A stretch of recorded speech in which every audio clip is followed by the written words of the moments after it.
Good day and welcome back to the student StarCraft AI tournament. We've got a bit of astral balance on our hands, and as you can see by the players' names, namely human and AI, this is a demonstration of the AI made by Niels Justensen, and it's learning, so always interested to see how players are stacking up versus AIs. And he said, well, these were quite good players. The names have not been, well, I don't know them, and they weren't provided, so let's just say four, or I've got 4 games, so we've got 4 humans and they are going to do something. And, oh well, that's the spacebar, of course, that works as well. Protoss scouts getting in, oh, at least one of them, and supply depot and down a barracks, and some workers are being pestered. And as a human player, oh, the human finally kills it, so that's the GG. Well, the first blood rule, not really the GG, and that's 1 gate, 1 cyber core, quite a bit of money in the bank. Drone numbers okay, and we see here the first zealot and the first goon are coming off to help and kill the Terran. That is, for a human player, a very interesting setup. But we've got a bunker and it's tight somehow-ish. The goon taking some hits, not really suffering any shield damage. So now the human player is facing 2 goons and a zealot. And although you can see the APM level, so APM level of 50, that's not really a very experienced human player, and Protoss sacrificing 2 goons and a drone for 1 SCV and a marine. That's not a very magnificent fight, but let's go and see what's coming up next. So, both players gathering their forces. We've got a tank, and this is almost like playing a single player with the tank sieging up like that. And oh, another marine snuffed it. We've got 4 goons now, and a bunker full of marines, 2 tanks, and this will be, yeah, Protoss is not going to mingle with that. Of course, astral balance will need some exploration, at least by me, because I really haven't seen this map. I know it's in the map pool of the original game, but other than that, it's I don't know anything about it. We've got 8 patches, gas, bridge, and some goons coming to eat soup. We've got a low ground sort of natural thing, and another very atypical third, and some island maps. Is it an island maps? Yeah, and symmetrical. And the AI taking the sort of natural it's got. Meanwhile, stacking up army, it's got 20 versus 12 army supply. Terran is now sitting back. A couple of turrets, is rather defensively, I should say. Going for, oh god, what was that? No, Protoss trying it again. And of course, with only goons and mulling about like this, it's not really going to work, but it's going to be interesting. The Terran taking an expansion as well with the floating command center. Protoss though with the superior worker numbers and is going on some crazy tech path. But of course, this is for today's, according to today's standards, this is pretty. It's a pretty basic setup as a map, because you've got this bridge, and it's not really going to work, is it? A couple of zealots, 2 observers, and a handful of dragoons. Not really too much in the way of army, and Protoss isn't scouting at all, so that's messed up. Dark Templar, of course, is not coming anywhere near here. Perhaps you've got a spot here where you can hit some marines, but that should be about it. And trying to, yeah, taking another base. So 3 versus 2 bases, and Protoss has got a huge amount of money in the bank. That's really something, because it's mining with 3 here, taking the mineral only, and its build order is rather lame duckish because it's got 3k minerals in the bank and no gas, so unfortunate. Terran meanwhile is going for battle cruisers. Of course, this kind of map doesn't really give an AI much room to maneuver, and the movement of the Niels Justensen bot is suboptimal, I should say. But probes being transferred, everything okay, and still a huge bank, now even a gas bank as well. Supply blocked, that's really unfortunate. It's not building pylons, it seems. So yeah, might need some work on that, or suicide that army and upgrade. Terran, meanwhile, of course, is sitting back with tanks and has managed to tech 2 battlecruisers of 2 bases. Another nice wall off. And these goons, what can they do? They are not scouting, despite there being observers in the game. It's not really working. We've got 2 battlecruisers. And Protoss, oh, it's built a pylon. 1, 2 pylons. It's building pylons only 1 at a time. And if you've got 2 bases mining, that's not really an awful lot. And, sorry, missed that. There's a dropship with something in it, which I can't see because I haven't got a unit screen.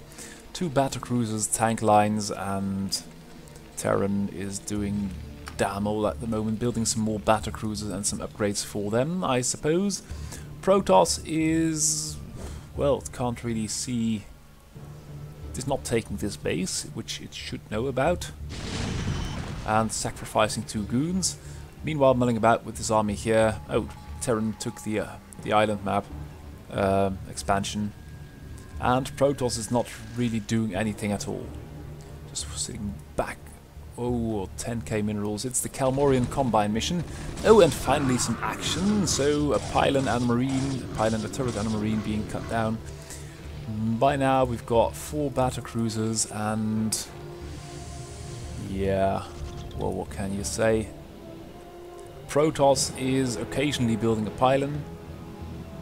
Not too often, not taking another base. Terran's got the bases. Oh dear.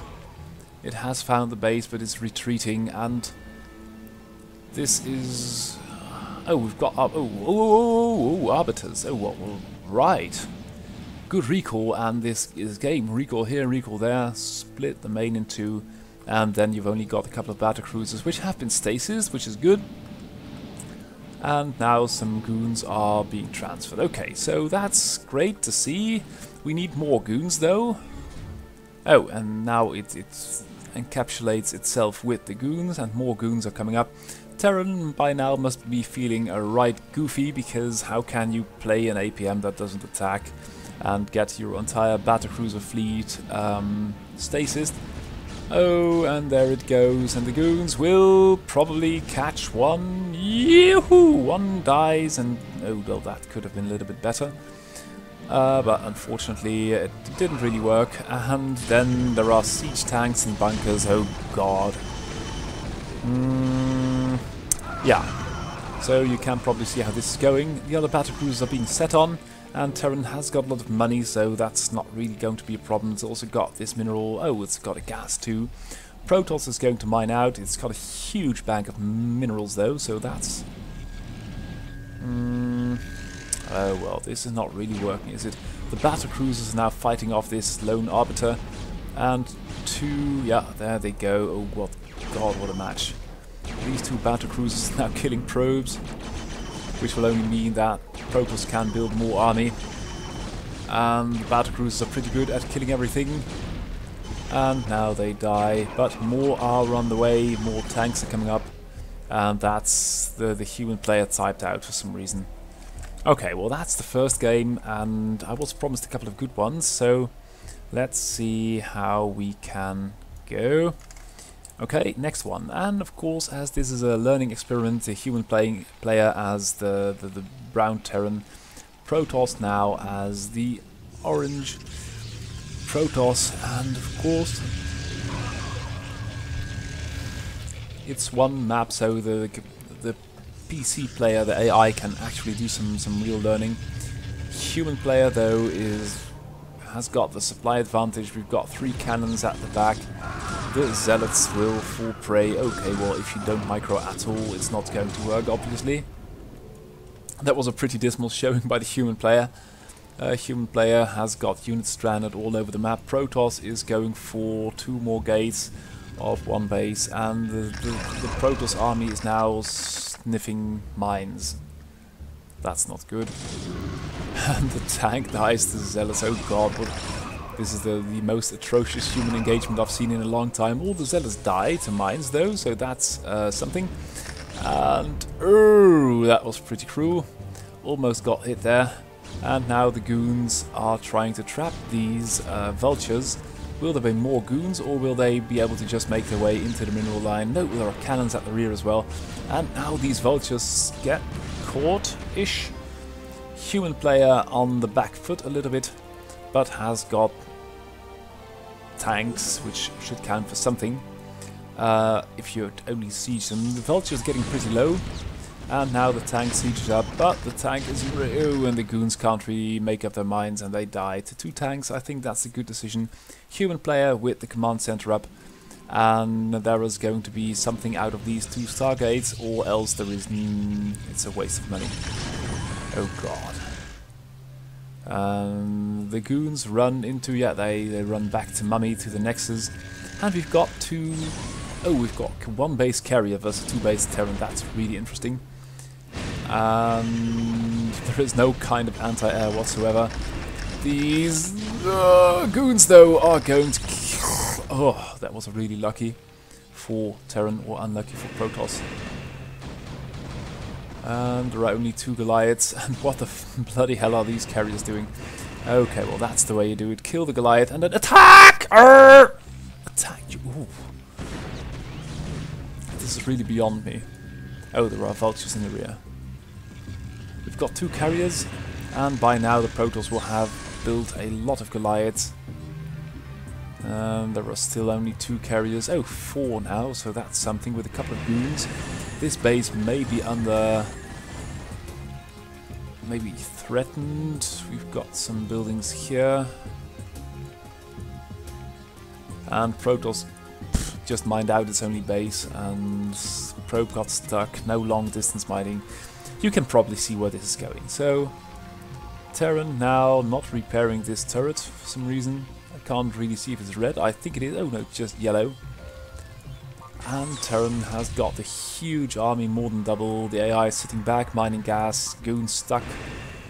And now there are just way too many Goliaths to make this work. Protoss is out of money, out of units, and that's the GG. Okay, next, again, we've got Protoss versus Terran, and I want something else. It's all the games are Protoss versus Terran, apparently.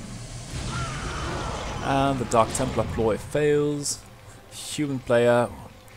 I think it's a bit lame to use a map like this for reinforcement learning, as it's so atypical. It's such an old map, it's never been used in any kind of competitive play. Protoss now on 2 bases, but as a Terran, it's just way too easy to fortify this. 3 bunkers and a lot of tanks, and behind that, that's just really imbalanced, I should say. Protoss going for the big mulling about build. Oh, and now there are some Marines coming in, and tanks as well, but the tanks hastily make their way back. Oh, and the Dark Templar, they catch a lot of tanks actually, that's pretty good. So Terran can't really move out, and if it gets this base killed and it's self-contained, it's going to be a minor problem. But then again, Protoss is really not all that advanced. It can use some spells, but its map awareness is mediocre. Oh, it's mined out again. In the main and at the natural, and it's not really building anything. So that's unfortunate. Terran now on 3 bases. And I'd like to see the gist of this, what the AI has learned, because the individual games don't really impress me, but with research project that's usually the case. And now the army comes off the line to help them fight, but battle cruisers versus 2 goons and a handful of infantry. Okay, that's the GG. Niels Justinsen's bot vanquished 4 times by human players. Let's move over to the AI. Sorry. And I should be explaining what today's broadcast is all about. It's just about good games. So no real excuse, and I'm sorry I'm too lazy to think up a decent theme. Hopefully I can do the TVT or the PvP, and as this is a PvP, it's not really the theme today, but a good PvP is very interesting, because we're now coming at the point where just having the limits of just building gateway armies is reached, really, and we see no longer the 1 base pushed with a lot of zealots, but 2 bases and then some kind of tech switch. The bwapi Protoss is going for goon range, and the other one is going for a very quick air unit. Wow. Goon range and something in the air, and this is, oh well, that's a Corsair, which can of course scout pretty well. There is no cannon, there is no kind of anti-air whatsoever. And is going, bwapi's going for Reavers, which is a good choice, I believe. Because you can kill a lot of probes with a couple of well-placed shots, and then you are in a great position.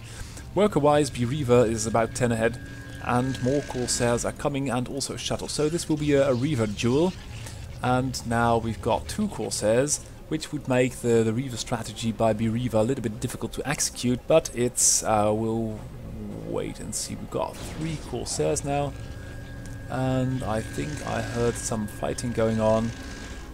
Oh well, we've got a Reaver, which is not threatened by the Corsairs at all, but a little bit of air support might do wonders for bwapi. And Lucas is sitting back behind 4 solidly placed cannons. It's not really the way Xim does it, but bwapi is sacrificing units anyhow, so yeah, you might have done that a little bit more convincingly, only escaping with, oh god.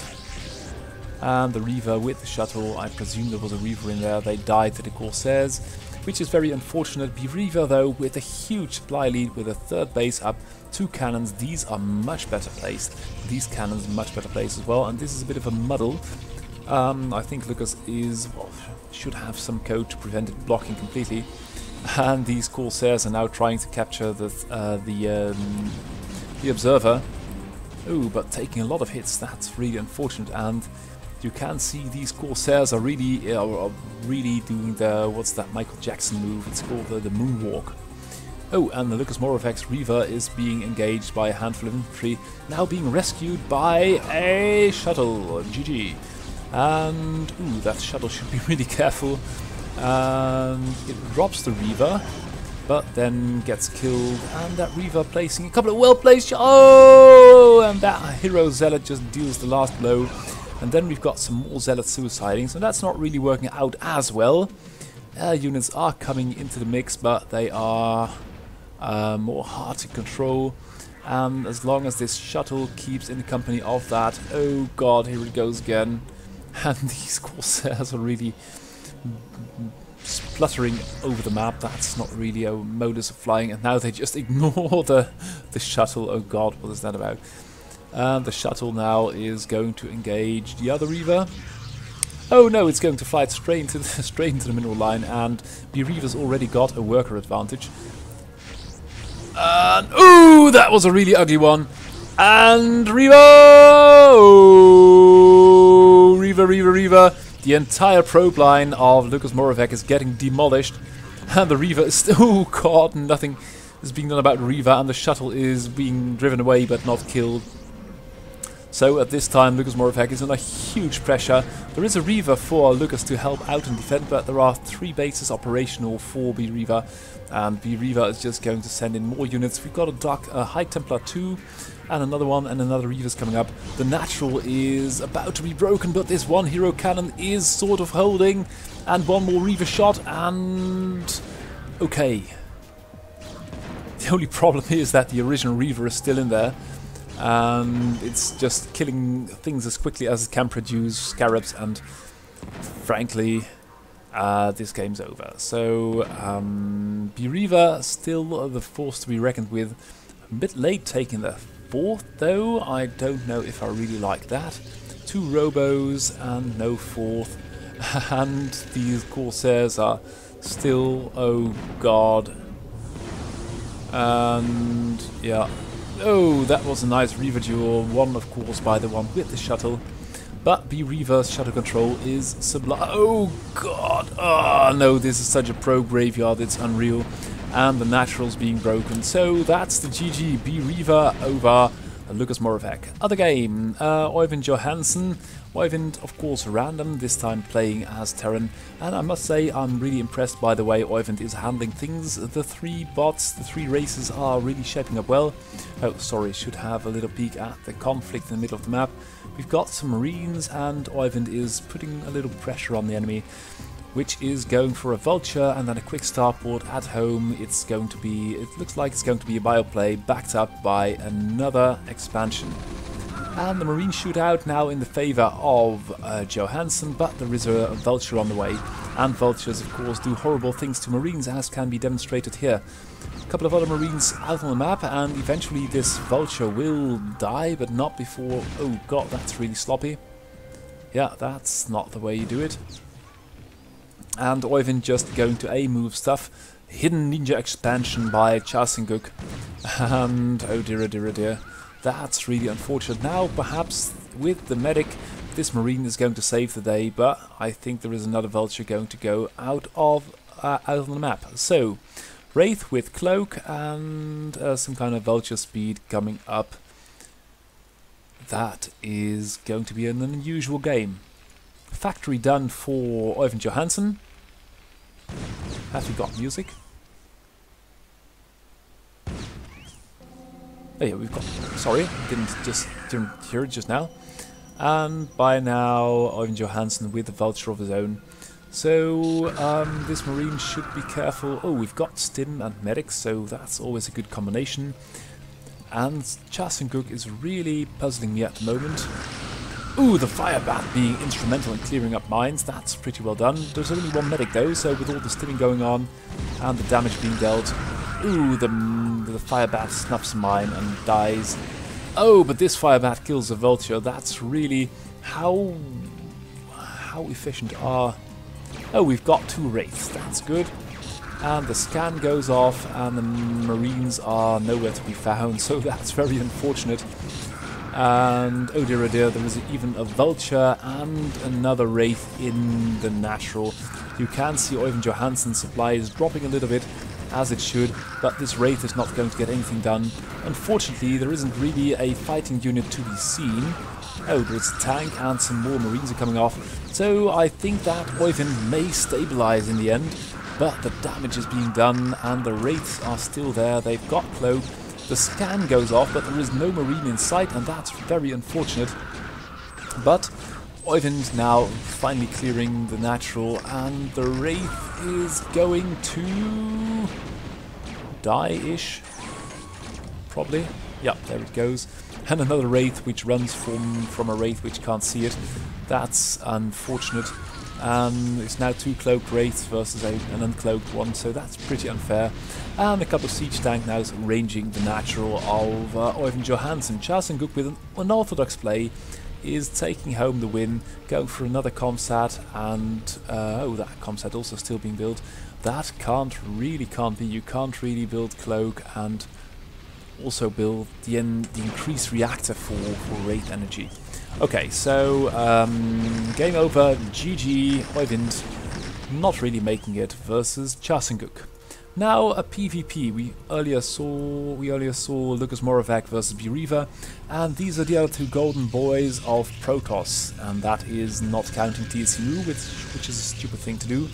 And this one probe is taking a bite at this gateway. Not going to work, obviously, but if you have not got anything better to do, better annoy the enemy. Oh, and here it comes again, and then the Zealot will have to come off to help and defend again. And that's keeping it occupied for a little bit. 2 Zealots here occupied with the scouting probe of their own, and what's the build order going to be? 1 gate, and then Cybercore build, which seems to be mirrored, another gate being built, and another 2 gates being built, so a couple of gates and a Cybercore, all of 1 base. And now we've got a bit of a skirmish on the hands. We've got 2 goons, 3 goons, 2 Zealots versus 3 Zealots and 1 goon, so I'd say Purple Wave starting off with the better engagement, and McRaves should not really commit. This 1 Zealot getting cut off and not to go. Oh well, yeah, that's stupid. Should have just kept low and dealt with that some other way. Now army conflict in the middle. The Zealots are dead-ish, and now the superior goon count is in the hands of McRave, but it's a very tight rope pull at the moment. No natural bases yet, and whoever can win with the rallies, all the micro, Ooh, and McGrave had the concave there, but didn't really commit. Now has got the concave, and you can see if you are hesitant in these engagements, you are going to lose badly. And Purple Wave losing a lot of supply. Army supply-wise, it's 22 versus 12, and then right at this time decides to sneak in an expansion. That's not good, but there is a Reaver, and the Reaver is doing huge damage. Look at these scarabs! Ooh, that Reaver is really saving the day, and to demonstrate its balls, Purple Wave is... Oh, God, another great scarab hit. That Reaver, and it dies. It didn't have enough support, and it wanted so badly to build this expansion. It's got to, of course, because as McGrave expansion finishes, you'd be in a huge problem, but it's now waiting for the next Reaver to arrive.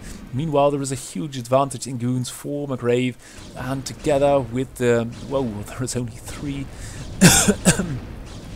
There are 2 observers. Sorry, I just... I choked on my own enthusiasm. And again, the expansion is cancelled. It's deemed not safe. There is a Reaver again, but by now the expansion for McGrave is up, and Purple Wave trying to get something done with the bridges, 5 goons and a Reaver now taking the expansion, and that expansion is going to be so critical. All the goons have moved back to base. That's going to give Purple Wave a little bit of a breathing room, and the Reaver of McGrave is late. It's very late. And all the goons are back home, and Purple Wave deciding to press its disadvantage for some reason. There is going to be a Reaver, but it's going to take forever, and these goons might have been decimated a long time, but these goons of McGrave's appear to be frightened, and you can see now the army is almost double for Purple Wave, for McGrave, but McGrave is... Oh, is it trying to kill... Oh no, it's really afraid of something. And I think it's going to be those 2 Reavers. Worker-wise, the difference isn't all that great. There is a Reaver now for McGrave, but it's badly defended, if at all. And it's now trying to fight off the goons, now with a shuttle. And the goons of McGrave are freaking out over these observers. That's really bad.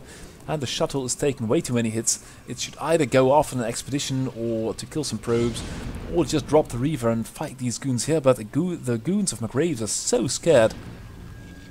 That's really unusual, and by now there are 3 Reavers of Purple Waves. The combat simulators obviously can't handle the pressure, and the only thing... What the bloody hell is that? There are 3 observers which are now breaking the game for... Well, 4. The advantage is to Purple Wave, of course, but McGrave is really breaking down at this moment. The shuttle is taking hits, the units can't move out, and Purple Wave has just gotten the ticket back into the game.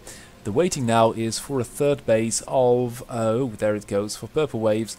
And still trying to kill those observers, which you can't really do. The shuttle is not doing anything right. And the goons are running from a single Reaver. Now McGrave is moving out, but there is a plasma of goons. Oh, and all the goons of Purple Waves are now getting stuck on the bridges.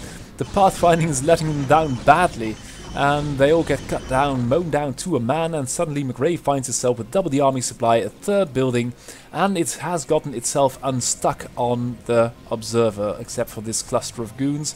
But eventually they also might get unstuck, and then there is a war on the... Oh god, all the Reavers have made it back. And the shuttle is doing work right in the front. That's not really where you'd like it to be. Ooh, Templar tech coming up. And now this shuttle doesn't dare get down. There are Dark Templars, but there are also observers for... Oh, the observers are here. They've gotten these Dark Templars well illuminated. And 2 Reavers are suiciding, not even fighting.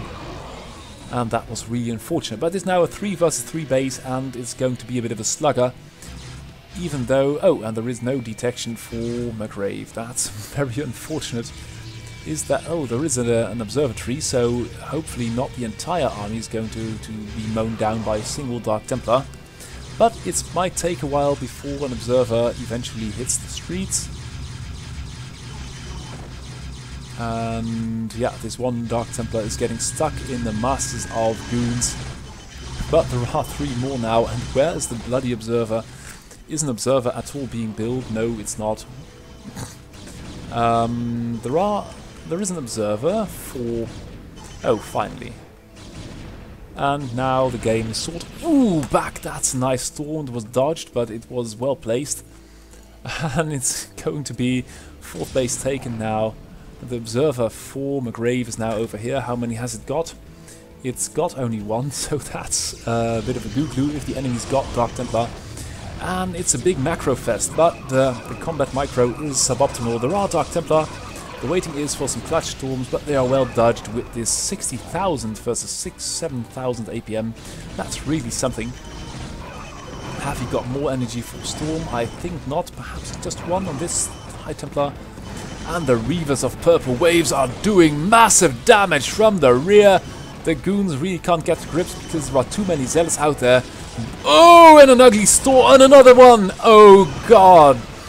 Purple Wave with the brilliant combat micro turns the tide, now has double the army supply, and McGrave is under huge pressure, and it's not even fighting anymore. That's really odd. These goons have just parked 2 cannons from the rear, but there are too many Reavers coming up. The High Templar should retire to the high ground or storm, please. No, Purple Wave has no mercy in this battle of the giants, which have been plagued by defective combat micro. Purple Wave appears to be winning the deciding battle here, breaking the natural, clearing out the 3rd. 4th is not operational. There are 0 workers for McGrave. It's got money, but it's not really spending it, so unfortunately Purple Wave is maxed, taking the map all at once, spreading its wings, and although its decision making at times is highly questionable, it did beat McGrave in the end. So GG. Now we've got Chris Cokes versus Martin Roykers, and Martin Roykers, it's the CIG on the AIIDE version. I made sure I had the last one. And the enemy is Chris Cokes. Chris Cokes, as you can see here, is not going to do a 4-poo anymore. It's going to lose a lot of workers. That's 2. That's 3. That's going to be 4. 4. Oh god. 5. 6. 7. 8. 9. Oh well, congratulations winning a game like this. The spawning pool, 2 Zerglings might have fixed this ages ago. But instead Chris Cokes decides it's time to build more workers, and Literbot, and on the back of this, sitting back behind 2 cannons, prepping a small bio army. But I doubt it's going to be necessary because there are only 2. There is only 1 drone left, and Chris Cokes is out of money. So, and GG. Oh, well, there is another one. Hey, where did that come from? Oh, it's a scouting one. And now it dies too, so very unfortunate. And no, that's an Overlord. Oh, and the very last one dies. So, not going to wait for that. GG. And now the game is to Purple Wave again, which beat McGrave in the end. And Steamhammer. Steamhammer. Why did you pick Steamhammer? Well, I need to show you because the leader. Oh, hello. The leaderboard looks like this. We've got Crazio with the. Oh damn. Crazio with the insanely high ELO rating, then tscmoo overtaking Iron. That's really something. And then it's Steamhammer with just below Ironbot, and then Killerbot, tscmoo, Microwave Bereva, and Ximp. So it is rather interesting to see how this ladder is developing. tscmoo Zerg is really doing well. I hope I've got a game selected of that particular gentle bot. Let me see. tscmoo. Have I got a game of tscmoo? I haven't got a game of tscmoo. I will pick a game of tscmoo to close the broadcast, I'll promise you that. And Purple Wave with the nice cannon setup. That's pretty well placed. Should be linked tight for a moment. And tscmoo going for more Zerglings, but they are keeping their distance. No more running in, running out, losing hit points and units. And what's happening? We've got a cyber core, 2 gateways, lots of probes, as should be expected from a walling in fast forge fast expand. tscmoo going for a lot of lings, and the lings, ooh, they try to estimate now how well the enemy is defended. It's pretty well defended, so they back off again, waiting for the Overlord. More lings are coming. 3rd up now for tscmoo. And what kind of tech we've got? Corsairs coming up. or at least I hope it's a Corsair, not a Scout. So for the time being, Purple Wave should be okay, but that is a lot of cannons. That's 6. And, well, tscmoo losing a couple of lings. Unfortunate, but here comes the first scouting Corsair for Purple Wave. And tscmoo going for a Queen's Nest. That's rather quick. And a 4th base already. So keeping tabs on the enemy somewhat. Unfortunately, a Corsair got out and is now going to find an Overlord and may well kill it. Yep, there it goes. tscmoo's got a Hydra Den, so there should be Hydras momentarily to fend off this Corsair, not before losing one Overlord. And let's keep an eye on this Corsair while it's going to find... Oh, it's not going to find another. We've got 3 Hydras now, and they're going to... No, not blast this Corsair out of the sky. They're going to launch the attack, and Purple Wave is going to be in a bit of a problem, though, because Steamhammer will have Hydras which are pretty good versus Corsairs and Cannons and Zealots all in once. So what we've got Templar tech, and will it be High or Dark Templar? I'd say High Templar might be the ticket, because Hydras aren't the most mobile units, and this Overlord should be a little bit more careful and keep up with the Hydras better. And there come the Hydras. 4th base up for tscmoo, 3rd base saturated. tscmoo such a master at saturating bases, and that's really a fine balance for a Zerg, so really props for that. And we've got 2 Scourge, so pretty well done for tscmoo. And the Scourge going after the Corsair. There is no cannon yet here, I think, at the 3rd. The Scourge, though, lose sight, and tscmoo with 4 bases operational. Will he take a 5th? No, it's going to be some bit of Hydras and more Hydras, and that's the problem, because you can't really... Oh, that's an Archon, you can't...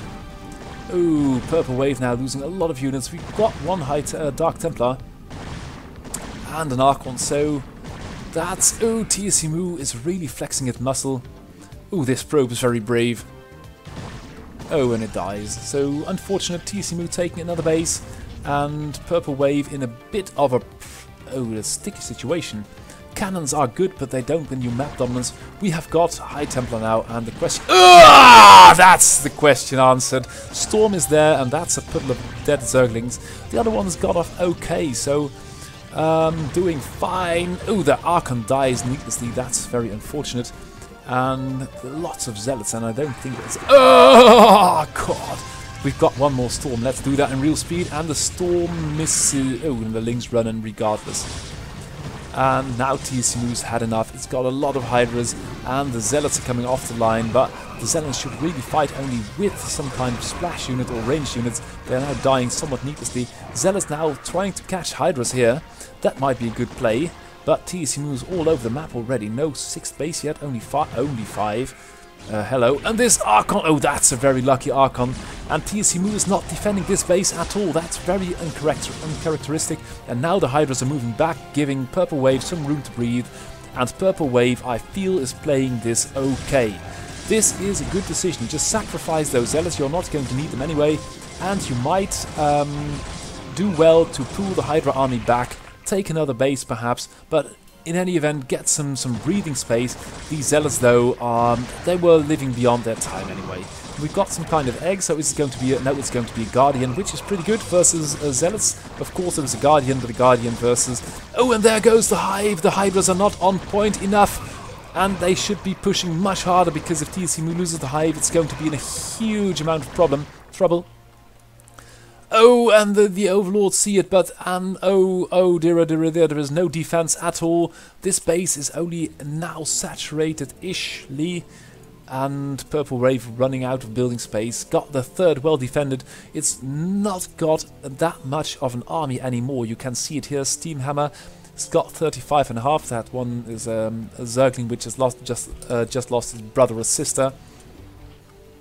And Purple Wave is only 32 army supply, and this Dark Templar really doesn't assess the situation. There is nothing to kill it. It could have killed all...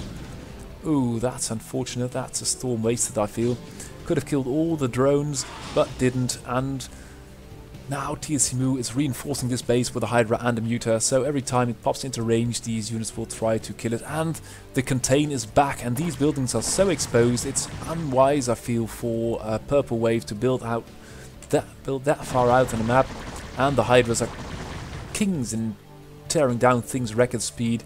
This base, it should have some cannons relatively very soon.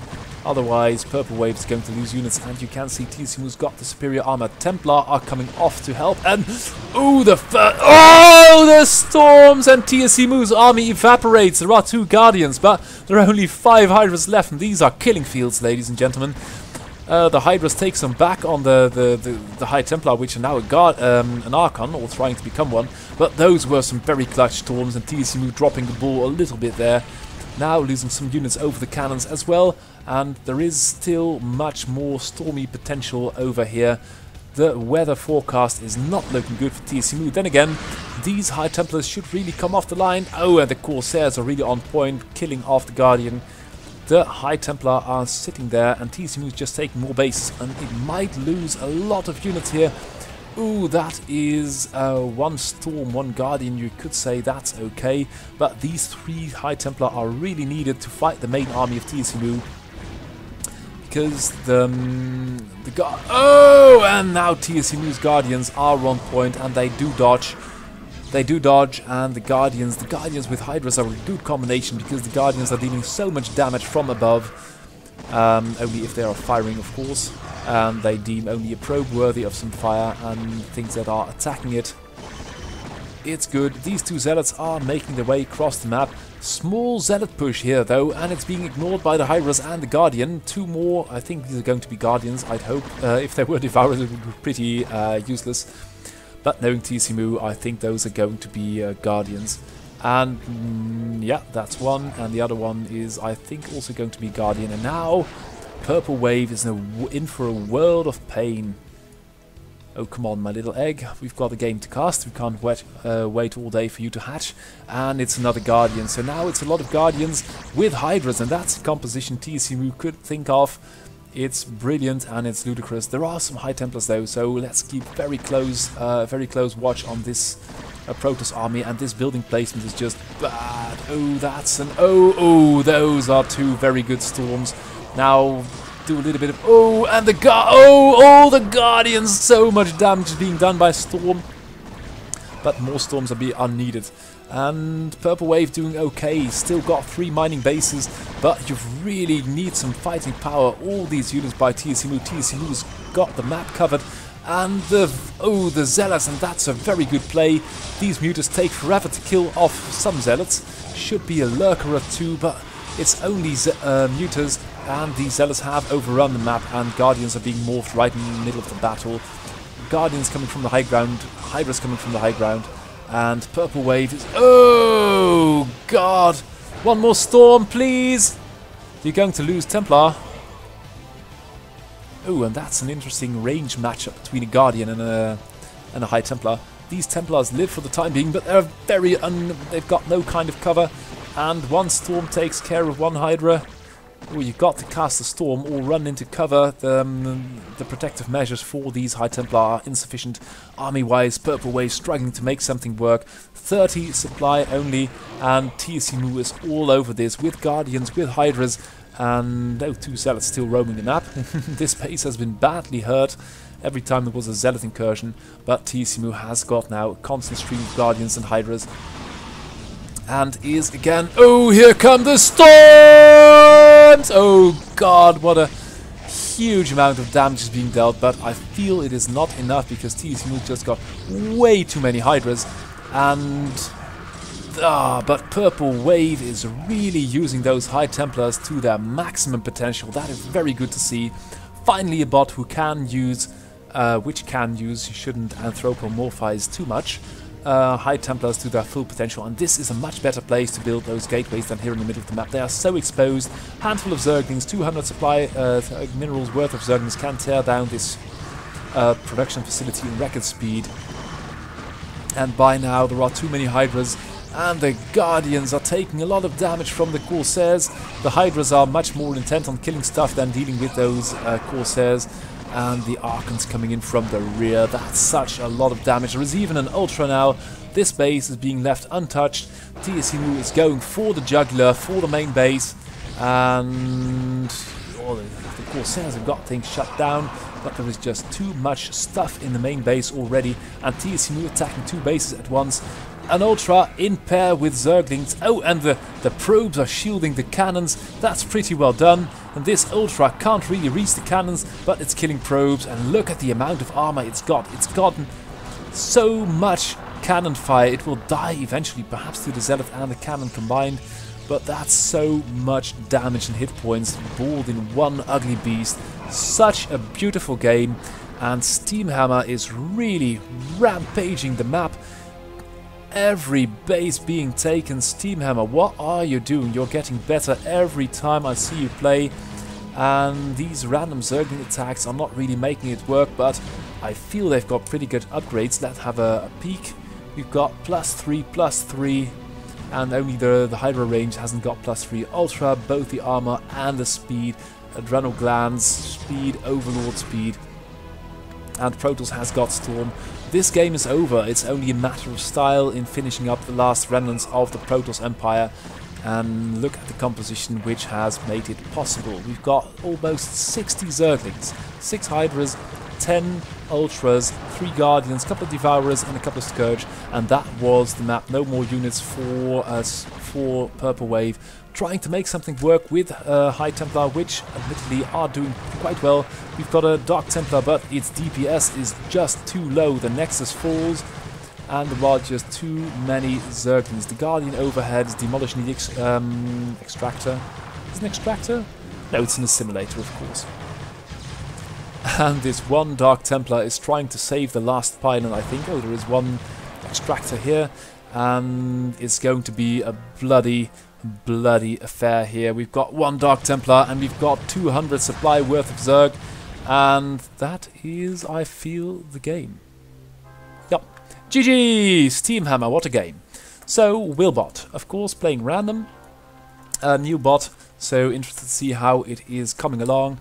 And this time it will play Microwave. Microwave is, of course, a very aggressive Zerg, and a ZVZ will be a touchstone in this game to see whether or not Wilbot can get something done. We've got 6 Hydras with an hatchery behind that, and Wilbot is going for a Sunken, and that's just in time, right in time it finished, and the scouting in drone is not going to go anywhere near that base, but you can see what the difference is. We've got Zerglings and Sunkens, and this is a waste of drones and money, because you can't really attack with that. Oh, and is that going to be some kind of mana hatchery in the enemy's base? That might be pretty good. You could build a Sunken here just for laughs. 3 hatcheries inside the main base. Drone count is okay for Wilbot, I must say that, and the scouting drone snuffs it. Now, Microwave going for an in-base hatchery, trying to rev up its own drone count, has got the enemy contained, so no early natural here. And Wilbot has invested a lot of money in infrastructure, in hatcheries, in Sunkens, handful of Zerglings. That's 3 hatcheries. Wow. And I don't know why Microwave is retiring. We've got the spy coming up. Oh, we've got no spy coming up. Or we have got a spy coming up. Let's take a peek. Yeah, that's a spy coming up. So, Spire, and at the other end of the map we've got something. We'll see what it develops into. And drone-wise, Microwave at 25. That's pretty well saturated on 2 bases. More buildings being built. And Wilbot has got a Hydra Den, so perhaps not completely out of this. Oh, and Microwave going for it, but losing a handful of Lings in the process. These 2 Sunkens getting some investment money back for Wilbot. Microwave, as always, very late with the 3rd base, and well, it's somehow always making things work with only 2 bases, but I think it might benefit from having the enemy contained. You've got a lot of Lings parked on the ramp. Take a 3rd base, take a 4th, make some magic. Now the Spire is there, another hatchery, and you might have just planted this at another base. And now the Lings are gathering steam, the pressure is rising, but you can't really get anything done. The Ling numbers for Wilbot are about equal. There is a pack of Hydras as well, and 2 Sunkens. And the Muta is now pretty much useless, I should say, with with all these hydras, and they're all in this very enclosed area. So the thing to do now is take the map, get plague, 1-2 plagues, and just overrun it with something. But that's higher tactics. And the Lings, well, they occasionally do try for it, but they can't really get anything done. Now the third's coming up, and Microwave is, what's he doing? Going for more drones, and Wilbot is still making drones. Good day, that's 40 workers. 40 workers, and Mutacloud for Microwave is getting out of control. 40 workers on one base, look at the saturation. Third base up though for Microwave, and these mutas are really keeping the Ling numbers in check, and there aren't all that many hydras, so if these mutas really get going, and here they come. Oh god, there are just too many mutas, and the hydras can't hold. And now it is all over for Wilbot. These two Sunkens are going to fall. Oh, I'd say the Lings were coming to come in, but apparently they've all been killed.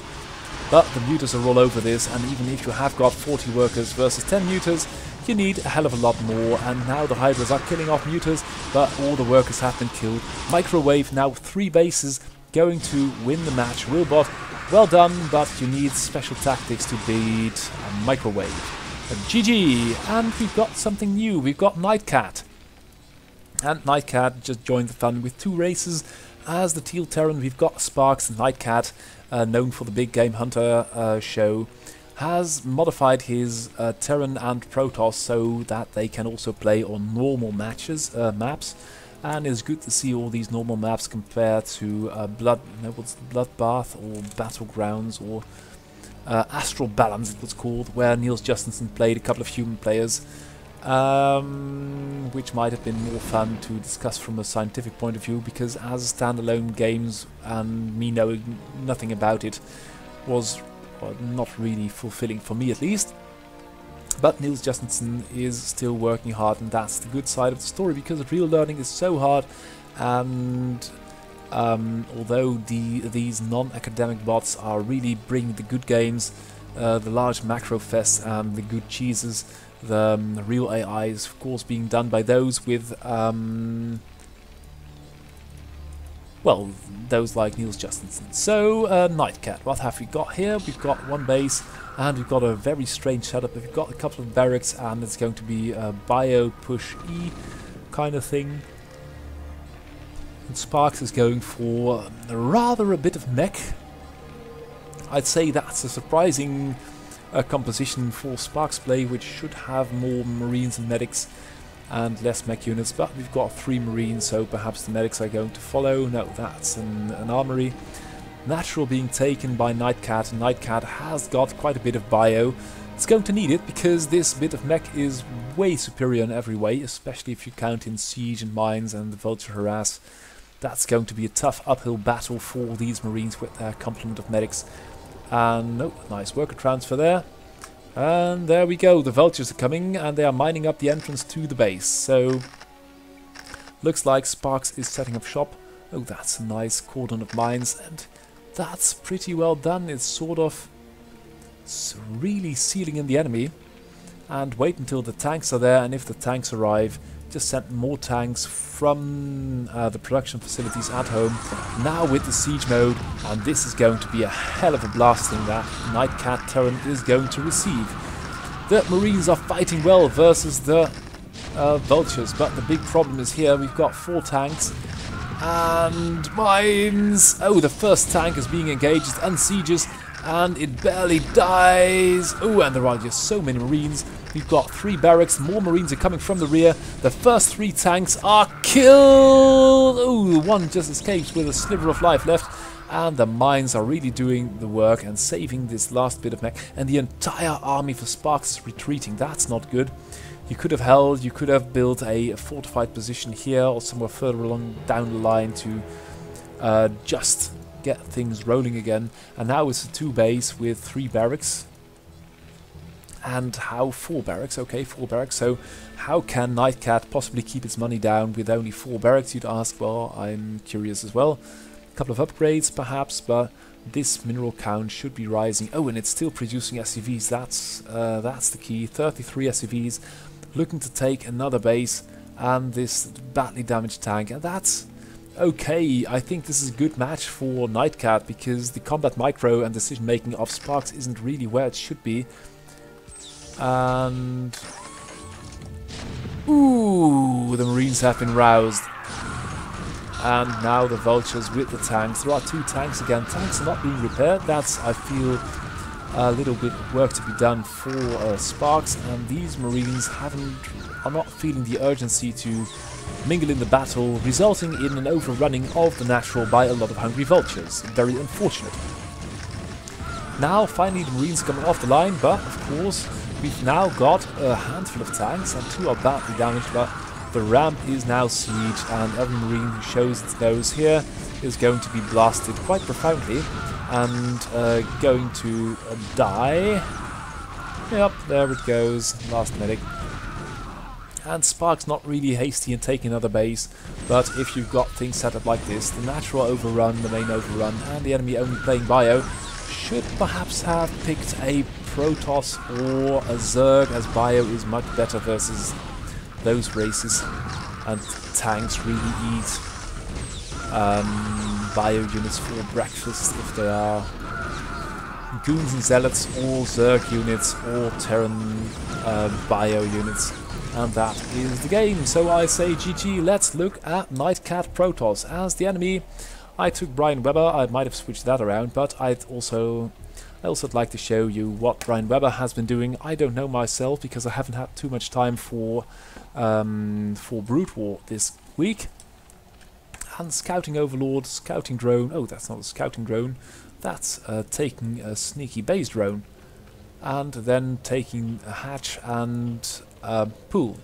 So Brian Weber taking a bit of poetic license and swarming the map, while Nightcat Protoss is doing a bit of an assembling of Zealots, and an assembling of Zealots is very dangerous for a pack of Zerglings, but then again you've got to keep all your Zealots together. If you feed them into the Zerglings one at a time, it's not really going to end well, is it?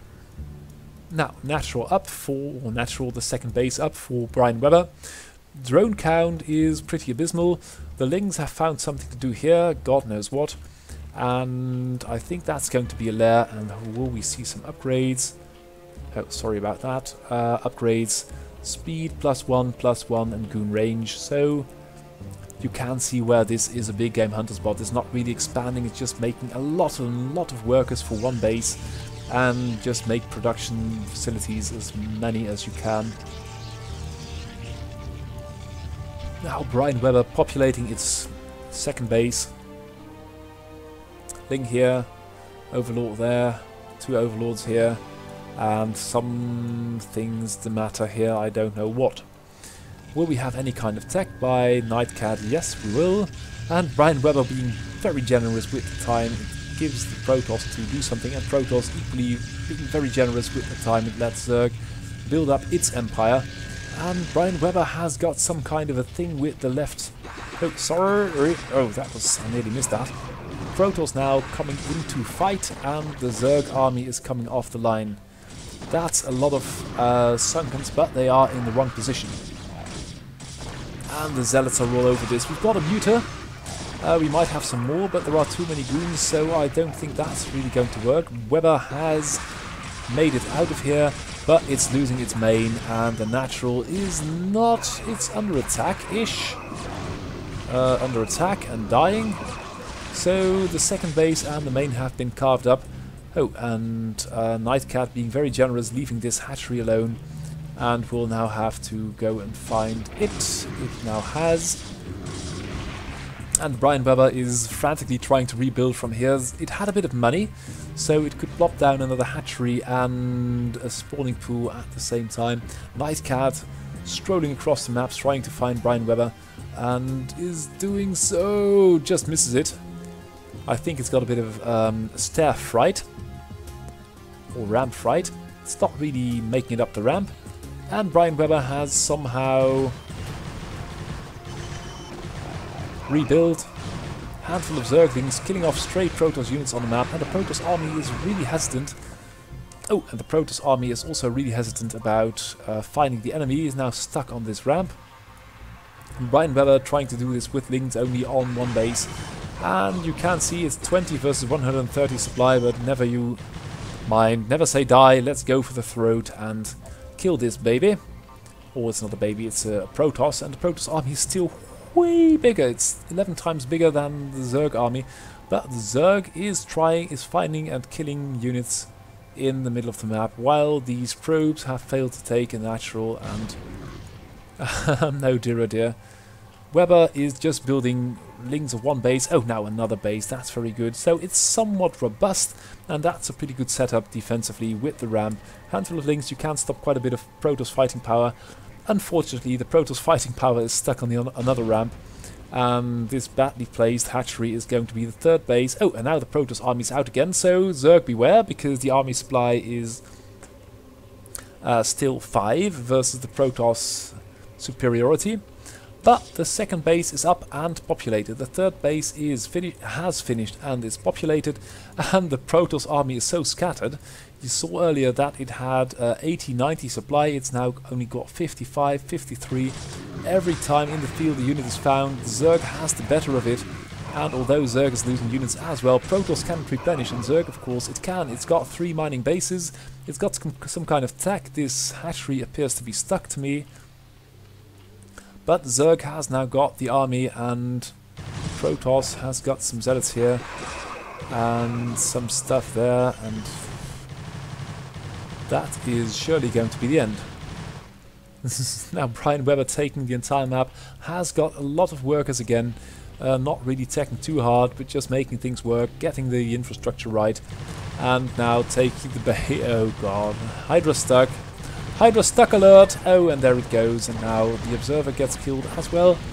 And it's a lot of angry Hydras and Zerglings tearing up the Protoss base. So, welcome Nightcat. I see you have got quite a bit of work to do, but it's also good to have you in the normal game AI scene with us. Welcome. Next game, Zer. Haven't had an update from him for a long time. Same goes for Litterbot. Every time there is a new tournament, he brings out a new version of his bot, of which there are now about 10 on the server, I think. And Zer going very defensive, taking 2 Sunkens. They are more accurately placed. They can protect the worker line and kill some units which are trying to move in, so I say okay. And Litterbot is going for the bunker first. That's 2 chokes here. That's difficult for a bot to assess. Most maps have only got 1 choke, so it's relatively easy to find which choke you've got to block off. And Litterbot just making 2 bunkers just to be sure. And Zer on a very, very, very low drone count, only 13. Now going for a Hydra Den, and wow, a Hydra Den and a Spire. That's pretty impressive. I thought earlier that was going to be some kind of a drop ploy, but obviously it's not going to be. Litterbot by this time has got scans, and it's not really wasting scans on scouting. It's got a turret here as well. And will this lurker's not in range, but it gets scanned. Ooh, and the Marines, but there are 3 lurkers, or 1 lurker is there still. It needs another scan, otherwise it's going to be quite painful for Litterbot. Let's see, and more lurkers are coming. Drone count for Zer still pretty low. Muter switch coming in, but not really working. Litterbot refusing to scan. Unfortunate. Now it scans, and now the Marines will move in. Ooh, and that was the last good hit. Doing double damage, as do dying hits from lurkers, as you might well know, or not. One of these quirks in Brood War that are making the game so interesting. Zer now with a scattered army all across the map. Lurker on the high ground, but Litterbot is just making units one at a time, and it's going to overrun the Zerg, which is not taking advantage of the map control. It's still got to take a 3rd base, and I really think that's a weakness in Zerg. Just so slow to take more bases and build more units. Drone count still relatively low for Zer, and Litterbot is just going to roll over this. 2 tanks. Oh, 1 gets caught. But with the scan, the other one is going to go down. Overlord over it versus humans, that would sort of work. Litterbot now with the science vessel and the units going to be killing stuff left and right. Third base coming up. More... Oh, that's another science vessel, and more fighting forces for Leaderbot as well. Zer, doing okay, but that's way too many Sunkens and not enough third and fourth and fifth bases. As we saw Steamhammer do earlier, so effective. Just take the map. If you've got map control, take the map, run with it. And these mutas are doing their best, but versus Thin Bio, it's not really going to work, is it? And this Lurker, was very brave, but also very dead. Leaderbot's got the third operational, and that is the game. GG! Next game, another PvZ or ZVP, depending on which standpoint you are taking. And it is Andrew Smith, also known as Skynet, which I feel is somewhat faltering. Its learning seems to be messing up its play. And Alien, of course, is Alien, and the AI is, I think it's playing rather intelligently, and it will punish me for saying so this game. There is no doubt about that. But I feel it is among the more intelligent Zergs in the game, and going for a well-placed Sunken to defend the main and not at the natural. But handful of Zerglings coming up, and Skynet has got a couple of Zealots and a Goon, so is pretty safe against 6 or 8 Zerglings. Now Alien taking a third, and that's pretty good. You've got the enemy contained, and then you just build more units. Ooh, and the Zerglings can't get anything done. Skynet being very aggressive. That's so difficult. Keeping your forces together, driving the enemy back, and Skynet might now take down the third.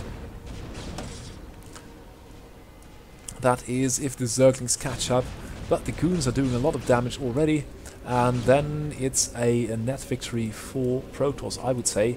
Now going on a one-base Dark Templar adventure, and yeah, with the Dark Templar tearing down the base. Oh, sorry. Yeah, Dark Templar. Oh, 2 of them now.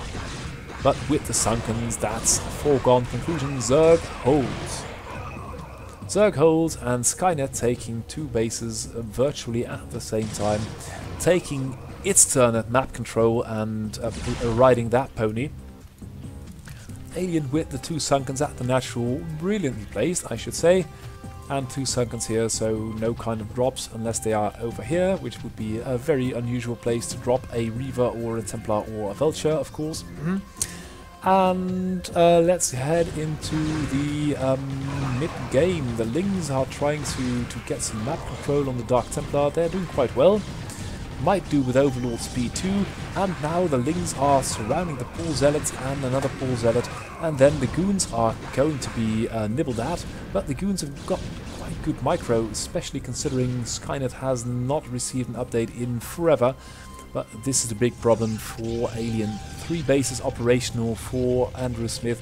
Drone count is about 3 times that of the Zerg.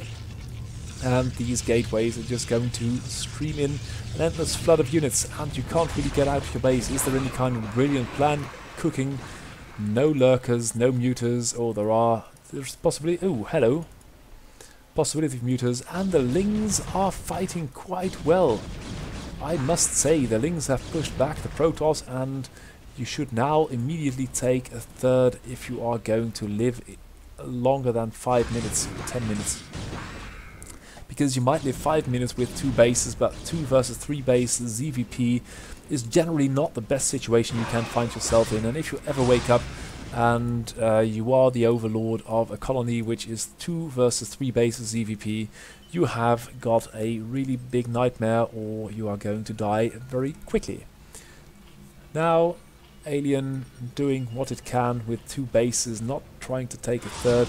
The Mutas are distracting the main army, that's pretty good. And now setting up a run-by at this base, but there are 4 cannons. This Muta at the bridge doing okay, but you are going to need a third base as quick as you can. And money spent on Sunkens at this point is basically wasted. Oh, that's an Overlord, unfortunate. This Muta is doing okay. And now Protoss is waving the hammer over the head of the poor little Zergs. And here it goes. The 4 Sunkens from the rear are doing what they can, but if the Zealots reach them, they are almost defenseless, and there are so many Zealots, some goons in the rear, only 2 more Sunkens. The 1 falls, the 2nd falls, and the natural has been broken. Now there is a 3rd, and there is quite a bit of Zergling still out on the map, but it is too late. It is too late. The natural is broken. The technology is going to die. The Zerglings pour into the army, but I think it's the upgrades, because Protoss got +1, and Zerg has not got the armor, and that is the GG. Skynet beats Alien. And then it is the question, why does tscmoo Zerg find itself in 2nd place behind Crazio? And Iron used to be the uncontested #1 until it fell to Crazio, and it hasn't really since found a way to deal with that, and that's unfortunate. We've got the first Vulture moving out on the map, and tscmoo with 2 Sunkens and a handful of Zerglings is okay, but is going to lose Zerglings to the Vulture. The Vulture with the superior Iron bot move micro, as we have seen so many times, is going to hunt down these 3 innocent little Zerglings, which have never done any harm. And tscmoo is finding itself contained already. And tscmoo has got a Mutas card up its sleeve, and this first Vulture will die. Ooh, there was a run by, and some hit points were lost, and more hit points were lost. And also now I think it will be Mutas versus Vultures, and Iron has been investing so much in infrastructure. It has hardly any map present left, and the Mutas are not going to break those turrets, but they can at least keep those Vultures at bay a little bit. And if you look at the minimap, there are... oh, that's a Zergling. tscmoo is sweeping mines, and there is a small band of Mutas out there trying to gather up with other Mutas, and these Vultures have a devil of a time to try and make their escape. If the terrain is unfavorable, they will lose time and sort of die, but the Mutas still cannot outrun a Vulture, and that is, for the Vulture, very fortunate. For the Mutas, it's a pretty boring afternoon. Iron now with the natural up. tscmoo very late with the 3rd. Can it be said, yeah, there it goes, 3rd build. Can it be said to have map control? Well, yes and no. The Vultures are there, they can't really run in. But then again, tscmoo can't really break the turrets, and catching Vultures with Mutas is not really how it's done either. And that's basically a very unstable equilibrium at this point. Iron will need Goliaths though. If it's got Goliaths, it can out-firepower tscmoo, because you can produce Goliaths for less money than Mutas, and they are worth more. Oh, and tscmoo, oh hello. That's one way to take a 3rd, I tell you that. And yeah, oh, 1 more hit. And another one. And the Vulture dies finally, and another one is getting itself in a huge quangle. Is that a word? Tangle? Quangle. Okay, well it dies anyway, and I guess that counts as a quangle. And tscmoo, oh, suiciding over the turrets, and there are 3. Oh, hello, there are 3. Good God, 3 Valkyries. This poor little Muta is going to suffer horribly. And, ooh, they should clump up. Oh, God. Oh, God, the damage. There are Scourge now, but the Mutas are getting so low, and they are clumping up. And that's really unfortunate. And now coming in for some vengeance, but there are turrets to cower behind. And tscmoo, although it's got... look at the worker count. Wow. There is a logic to taking bases like that. Just pluck down 3 hatcheries. But tscmoo is losing so many hit points on these Mutas. It's not good. I dare say it's not good. There are Scourge now, and as you can see, I'll slow down to normal speed. If you can see these brown dots on the minimap, the battle for map control is a rather distributed affair at this point. The Valkyries are all getting repaired, but there are mines in here. There is a Vulture being chased there. There's another mine there, and Valkyries are chasing a badly wounded Muta. And there are Scourge coming up here, and it's going to be a bit of a googlo. Oh, and now these two Valkyries in tandem can get stuff done. One Scourge lands, and tscmoo is taking a 4th base, so is winning the battle for map dominance, and there is no ground defense at this base whatsoever. There is no ground defense, but the SCVs of Iron, of course, are very strong. Oh, and the Valkyrie! The Valkyrie lives. And that was quite an expensive raid for tscmoo. The Lings are getting torn to pieces by these poor little SCVs, which are not so defenseless as they might have seemed at the beginning. But tscmoo still got the map, and this Vulture isn't going to get anything done. A couple of hits on a Ling, but it can't really touch a base. Are there Sunkens here? No, they aren't, but there are so many Hydras flapping about and Lings running around that it's a devil of a job for Iron to get some kind of micro map control going. tscmoo soon to be on 4 bases, and yep, Hive as well. So, taking stock. Where is Iron going to get its army from? Because it's spending a lot of money on Valkyries, and tscmoo's got quite a bit of Corsairs in the air. The mutant numbers seem to have fallen a little bit, but the question is, where is the fight coming to come from? Ironbot has got 27 army supply, tscmoo 40. tscmoo never being one in not having a standing army to do mischief to the enemy, always likes to have a lot of units out on the map, and you can see the map is alive with blue dots, and I think that if tscmoo can deal with this mine, take a 5th base, it's 3 versus 5, and then Iron will have a devil of a job. As a Terran mech versus a bio, you can sort of hold on versus a Zerg if you are a couple of bases down, and this, oh god, oh god, oh god. These Scourge, they really need an upgrade that they can run around a unit or surround it with a couple of homies. And, oh, there are Lings now in the base, but the SCVs are so strong, they are doing such a lot of damage, and this Vulture, of course, is helping out as well.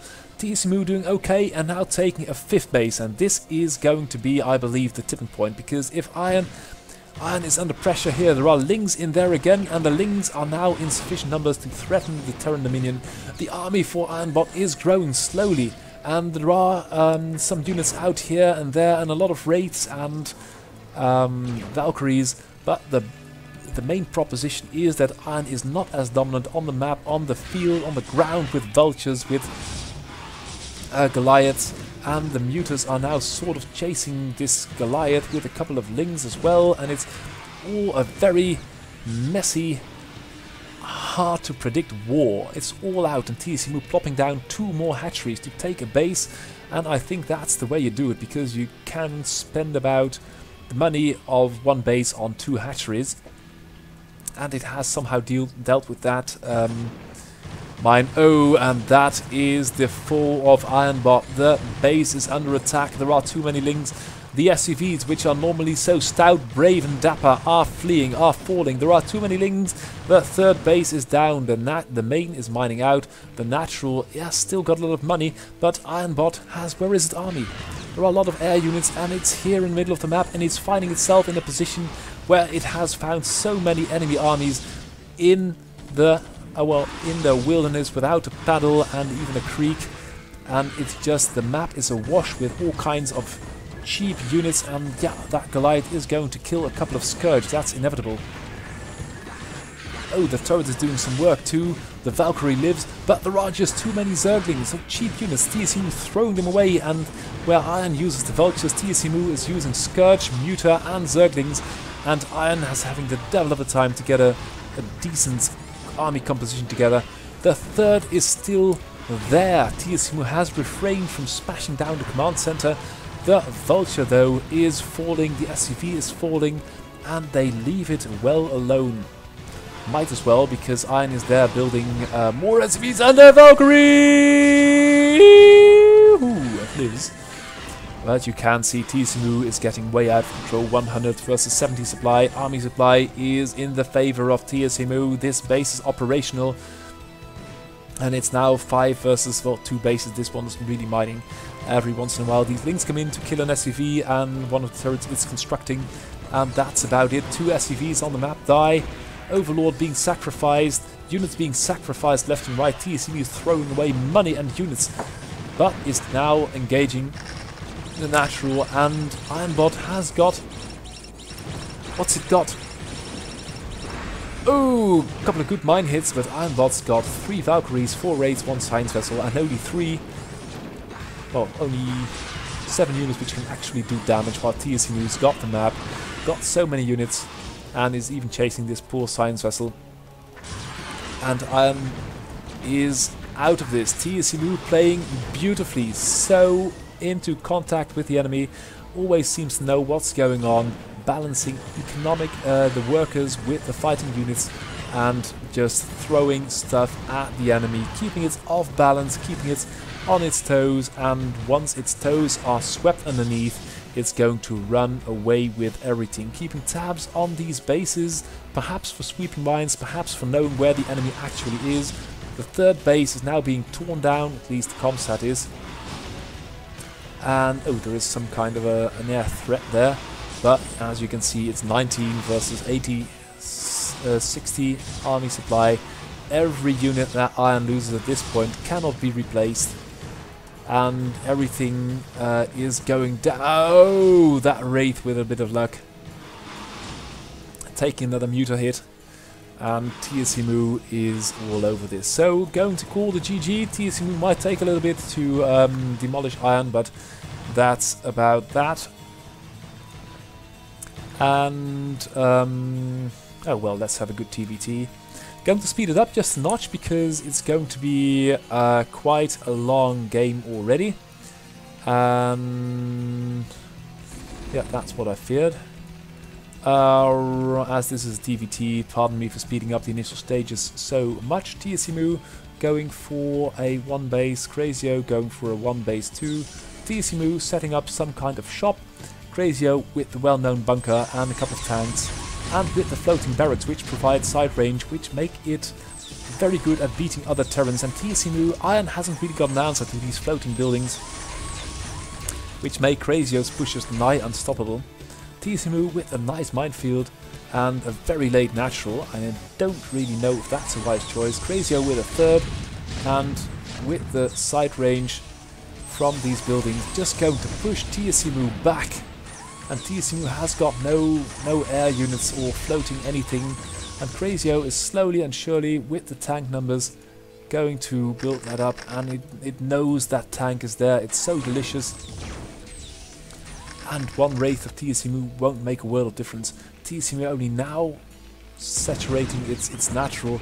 Crazio way ahead, or way ahead, and it's not really way ahead, but it feels stronger, and tscmoo has the more mobile army with the vultures, but Crazio with that, try breaking that as a Terran. tscmoo's got a lot of vultures and now must capitalize on it by having more bases, and Crazio's got 3, got a lot of tanks, but tscmoo might now take 2 more bases and try to do something with that. Is not doing so, and I'm going to speed it up just a little bit more. 2 raids for tscmoo, and tscmoo's got some kind of air control as well, but compared to these buildings, these wraiths are relatively fragile and can be shot down with a couple of well-placed Goliath missiles. And tscmoo not even a third yet. That's really... yeah, here comes the third. Might take a 4th and all. Crazio with a couple of mines, and Crazio uncharacteristically sitting back on 2 bases, really building a lot of infrastructure, turrets all over the place, and that was its Achilles heel sometimes, that it would have huge turret cover and at other places have nothing at all. This oh, it's a power generator which has been killed. Here a lot of damage could be done with a vulture run by or something like that. tscmoo has got a lot of vultures, it's only 1 tank, 1 more in the rear, and Crazio has got the high army, the high quality count army, and its tscmoo is not even repairing this broken siege tank. Crazio trying to set up shop, perhaps take 4th base. tscmoo with only 2 tanks. Hello, how does it ever get by with that? And Crazio with a huge tank count and so many. Can we see how many turrets it's got somewhere? No, not really, but it's got a lot of turrets. Take it from me, it's got a lot of turrets. tscmoo now taking a 4th base, and that's exactly how you exploit your map advantage, your map control advantage. And you've only got 3 tanks, 1 Valkyrie, and Crazio for some reason is feeling pressured. tscmoo is such a marvel. Crazio is the uncontested #1 and tscmoo is bringing the fight to him. There is a tank on the high ground, which is good. 3 Goliaths over here. They try to take... Oh, and a sort of a run-by. And these 2 Valkyries, of course, cannot kill a Goliath, but they can certainly try. And the Goliath and the tank are now killing this dropped Goliath, and that's the end of that. tscmoo now with a huge contingent of vultures. If we take stock at the army composition of both players, tscmoo got 32 vultures versus only 3 of Crazio. Tank-wise, Crazio's nearly double. Goliath-wise, it's about equal, and then Crazio's got 6 marines, and tscmoo got 2 more Goliaths. Army count-wise, tscmoo is way ahead, but that's all in vultures, and that doesn't really mean anything in a TVT. But these tank battles are where it's at, and tscmoo really should do something about repairing those tanks. There you go, with the Matrix, making these tanks even more efficient. But Crazio can't really get another foot down on the map, and tscmoo is approaching max, and that's a situation where it will have to trade these vultures, do something with them. Oh, and the dropship gets by. Oh, that's pretty clever. tscmoo not bothering with turrets at all. Got a physics labs and got, I suppose those are going to be starports. Got a tank, got another tank, and one here. But if it's maxed and there is a drop, where is it? Oh, hello, that's pretty clever. If you are contained, drop with a dropship an SCV at an unhindered expansion. And tscmoo with the tank lines making it work, but you can see these tanks are so low, and Crazio's tanks are all in good health. They are being repaired so much. This Valkyrie taking a lot of flak. And tscmoo with the Valkyries having an air superiority of its own, because this Goliath has got to be very careful! Boom, there it goes. And the Valkyries also can deposit a lot of missiles on these buildings and on the science vessel. So I think that it's a rock, paper, scissors or barracks, eBay Valkyrie thing. The Valkyries sort of have it, especially if the things which are attacking the Valkyries are being threatened by an immaculate tank line like this. tscmoo taking another base, more bases being taken, 1 siege tank at each, so about 5 tanks lost at this point. But Crazio is doing the same thing, just keeping 1 tank at an expansion. So this one has been taken away. tscmoo with a badly damaged tank army keeping Crazio locked in its base. This is a very juicy target for a nuke from the high ground, perhaps just here, and oh god, that would be so delicious. The Valkyries are getting a bit low, but getting replenished as well. Oh, with the defensive matrix on tscmoo's side as well. And the question now is, how will tscmoo deal with this impenetrable defense? Crazio's got 3 bases, got a lot of money, only a little bit gas starved. The main is out, the natural's getting low. tscmoo's got map control. Oh, this base has been found. That's very unfortunate for Crazio, fortunate for tscmoo. tscmoo taking the middle base and all, sort of running away with this game, but can't really get into this choke of death. All those tanks. But Crazio's air cover is gone. It's got no flying units. The science vessel, but that can't really kill things.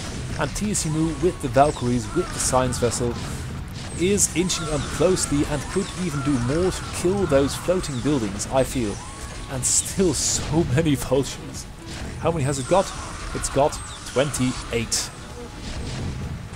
And now tscmoo is ranging this depot, and soon will be ranging the SCVs as well, which is very unfortunate for Crazio. Didn't really work. Might perhaps have a go at these island expansions, because if you're under pressure and you can't ferry an SCV, here goes one again. If you can ferry an SCV out until here, if it is an SCV and not a combat drop, yeah, there it goes. Going to build a command center. You can also take one of these islands, and these are much harder to attack for tscmoo, and an SCV is going out to scout, and I don't know if that's because there was a And immediately, if it finds the base, there is a vulture coming off the line, and that's where all these vultures come in handy, killing the SCV. And the SCV is so close. Oh, we've got a battle cruiser now.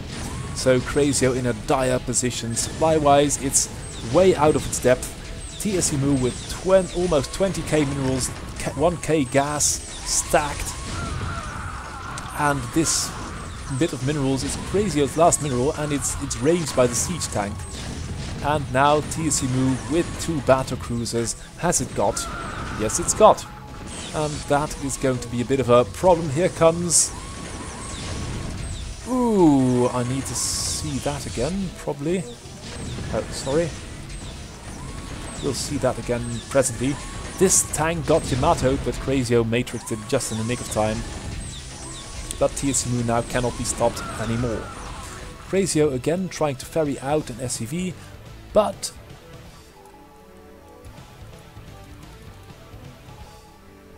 or not. Has been spotted anyway, so... and again, immediately the vultures coming off the line to do something in that direction. tscmoo, oh, the tank line is sort of gone. Where has it gone to?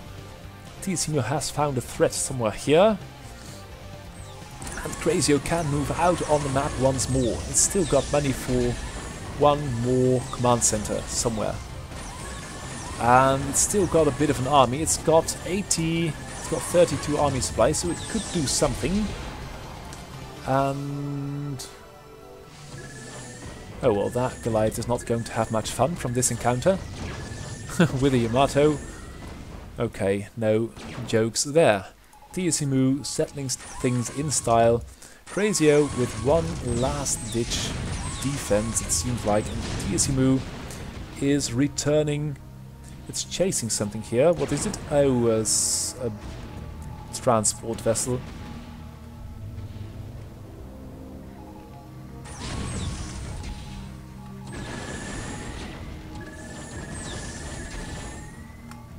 And what is tscmoo doing? tscmoo has gotten itself stuck on 122 supply, 26 supply I should say. And I don't really know what it's doing anymore. It's really beyond me. It's not having enough gas. It's not mining gas too, so it's sort of stuck. Perhaps the replay got corrupted. I don't know, but I dare say that... oh yeah, microing down a turret with science vessels is not really the way things are done. Crazio stuck as well. tscmoo taking another base, so it's not really stuck, I believe. Taking more bases, mining more stuff, but what's it building? A lot of Valkyries and a couple of... oh, now it's coming... oh, it's come back to life again. Look at that. Putting all the switches, building things from all the factories once more. And the army is coming to come back into shape. 46 supply, 52... oh, and Crazio leaves the game. I don't know. Okay, so I did show you a game of tscmoo Zerg. So tscmoo is really a force to be reckoned with. And it's a question of... I feel it's only a question of time before it takes total control of things, and then it will be hard to stop, because tscmoo is such a genius and comes up with all sorts of unconventional StarCraft ideas to win the game and beat Crazio, beat Ironbot, and its Zerg is at number 2 already, so that will be an interesting couple of weeks to come. Now, Eric Hammer versus Ironbot, and this is a game which I'd like to see, because someone said, well, do Ironbot versus Eric Hammer, I can watch that all day. And of course, I know that Eric Hammer used to beat Ironbot hands down with a brilliant Hydra into Muta, back into Hydra kind of switcheroo play thingamajiggy, and now Ironbot has been updated a lot of times and Eric Hammer hasn't, so I feel that Ironbot has got a good chance to get things done. The Vultures don't really dare... oh, with the 2 of them they do dare engage this one Hydra. One of them is going to lose quite a bit of hit points, and the other Hydra is going to kill one of the Vultures. And the other Vulture is going to kill the other Hydra, but the Hydra just lives with a bunch of his friends. And that's, I think, that's very good. You've got to prevent those run-bys. Iron does. You've got to have got some kind of control of your ramp. And the barracks, where is the barracks? The barracks is floating back, it's kiting the Overlord for some, or it's landing here, of course it should be there. That surely should be a bunker, perhaps it's a depot. Looks like oh, it's going to be a bunker. So that's okay, Iron being defensive too, but there are just a lot of Hydras and there is nothing here to stop it. Oh, a couple of Marines entering the bunker, a couple of SCVs repairing it. Hello my little friend, get into the bloody bunker and quickly if you please. But it doesn't really dare to. Oh, and there it comes, finally being drawn to the bunker. Now with 2 Marines in it, Hydras need to have quite a superior force to deal with that. And now are going to dance with the mines! Ah! Oh, that's bloody victory for Terran. Now, that's 3... I don't know if I really agree with that, especially if you have got 18... Then again, beating Iron is an art of its own. It's still very obnoxious with the Reavers and the mines, and it will bring a tank too, so you'll have to... Look at that, that's a pretty nifty army there. The Marines are going back into the bunker, and Ironbot is trying to project some forces onto the natural of Arakama, and now I feel that it's quite a good idea to have those 3, well, Sunkens by this time. At least the Vultures can't get in, and I don't know if the tank's got siege mode. If it hasn't, oh, it has. Here come the Hydras, and the Hydras are going straight for the tank. The Vultures are firing as well. The tank unsieges, and the Hydras go for the Vultures again, which is a bad decision because they can then kill the Vultures but die to the tank and at least buy some time. We've got a lair coming up. No natural by Ironbot. Ironbot reinforcing, but the Vultures stick in their wheels a little bit too deep. And this tank has now been fully repaired, so it can do some more blasting of Zerg buildings. Will the barracks float this way, this time for air cover, for air sight range, for Ironbot?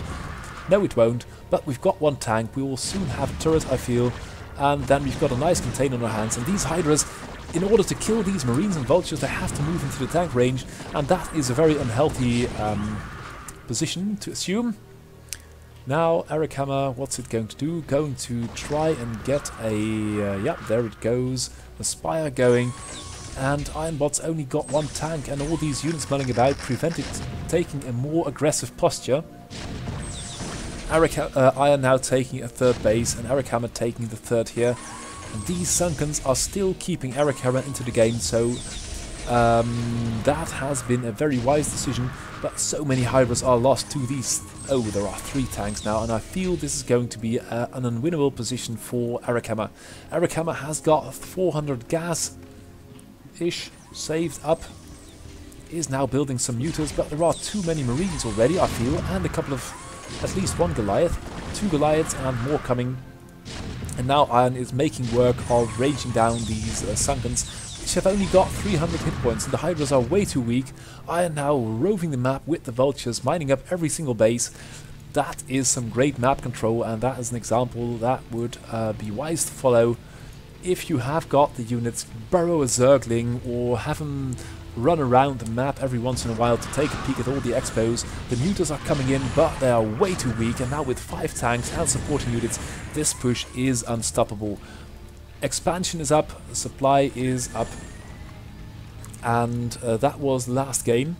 But coming back to the rankings, oh, and I should base that on ELO rankings, tscmoo is doing so very well, so I would like to... oh, we've got the replays open already. I would like 1 more game of tscmoo Zerg. And as you can see, this is what it looks like. The last couple, that's versus Iron. Now, well, let's just keep it at this. This is a great ending of the broadcast, and tscmoo has gotten all the screen time it deserves, which is quite a lot, because it's so very bloody brilliant. Crazy number 1, tscmoo Zerg number 3, and switched again. Then Ironbot, and then the rest. Steamhammer doing quite well, tscmoo Terran doing pretty well, Random also doing pretty well, tscmoo win trading like a beep. But no, I don't know. But tscmoo is very, very good, and it's such a pleasure to watch it. Iron, still a force to be reckoned with. Make no mistake, the only 2 players which can reliably beat it are Crazio and one of the tscmoos, and tscmoo isn't so reliable either. So I am still very good, some work to be done, but that can be said for almost any and all Group AI bot. So this was this week's broadcast of the StarCraft Student AI Tournament. At the bottom right you find a web address. You can watch these beautiful monsters play 24/7. You can learn how to install this set of monsters on your PC and play against them, and you can learn to code them yourselves. For now I say thank you for watching and joining us again. Hope to see you again next week. Goodbye!